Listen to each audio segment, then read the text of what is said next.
Good morning, Mavs. Today is the second episode of the early morning show. We're interviewing Mr. Jody Rogish. If you didn't see the first one with Marcy Shea, you should definitely go watch it right now. Matter of fact, you should tell your teacher. You should be like, "Oh, John teacher, can we please watch the first episode of the early morning show? Pretty please." This time, I have a script, so you better watch out. So that's actually on the script. I'll show you. Before we get on with the interview, I want to talk to y'all about something first. I started this show with the idea that someone will continue it after me so that this show becomes a big part of our school culture and, kind of passing on the torch. That's awesome. So if there are any people who aren't graduating this year who want to continue the show or who see this show as really cool and want to do stuff like this, please find me in the hallway or in Miss Buckbinder's room, or if you're in the hallway, you can find Timmy because Timmy's always in the hallway. Actually, I think that's the only place you can find Timmy, but I digress. I'm a firm believer in the idea that whatever I do today won't matter if I'm not willing to do it again tomorrow. And so that's why I really want someone to continue this show, because the very origins of the point of this show is to educate Freeman students. And if no one does it when I'm gone, the new freshmen aren't going to be educated. Well, obviously, they will be educated because my glorious king, Mr. Fabian and Mr. Peck are there. But nonetheless, whatever. I just want everyone to know that this show isn't just my show. This show is our show.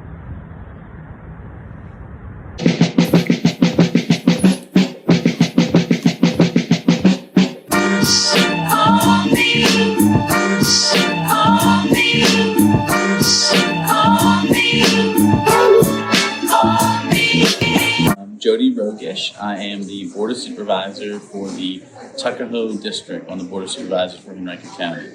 And a little bit about the Board of Supervisors. There are 5 of us across the county, and I represent the Tuckahoe District. Could you tell us kind of an average day for a Board of Supervisors member? Yeah, most days, what we do, so the 5 Board of Supervisors, we have 1 employee.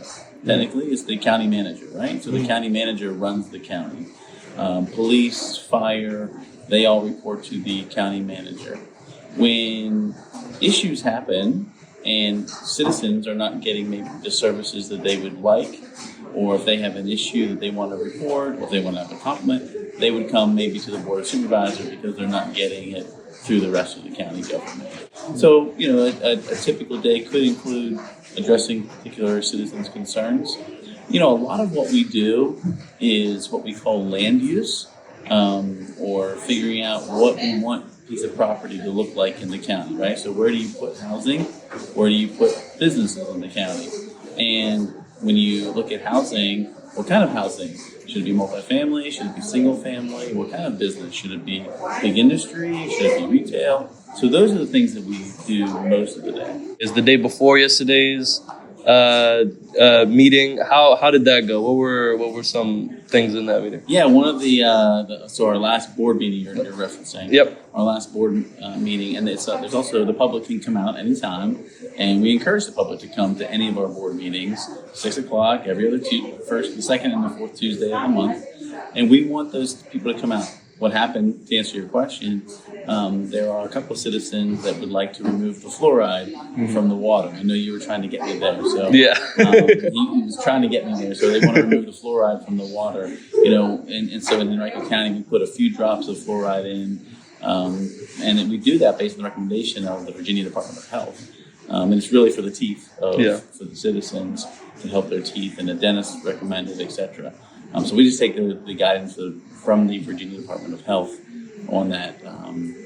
So it's but there are people that do not want the fluoride, so they came out and talked about that. We also hear from residents a lot about, are we overbuilding in Henrico County? Are we building too many houses? Are we building too many businesses?